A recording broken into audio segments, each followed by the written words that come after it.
இன்றைக்கு நாம் இங்கே அமர்ந்து பேசுகிறோம் என்றால் அதற்கு காரணமே பாபா சாஹேப் அம்பேத்கர் தான். ஏனென்றால் அவர்தான் இந்த ஒருங்கிணைந்த இந்தியாவை ஒரு கட்டமைப்பாக கொண்டு வந்தார்.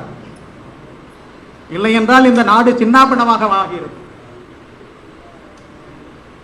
அவர்தான் யாரு தைரியத்தோடு சொன்னார்.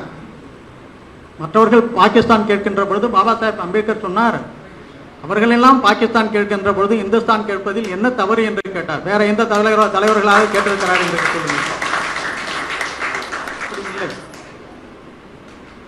இந்தியா பிரிகின்ற பொழுது பாபா சாஹேப் அம்பேத்கர் கூறுகிறார், ஹைதராபாத் நிஜாமை நம்பாதீர்கள்,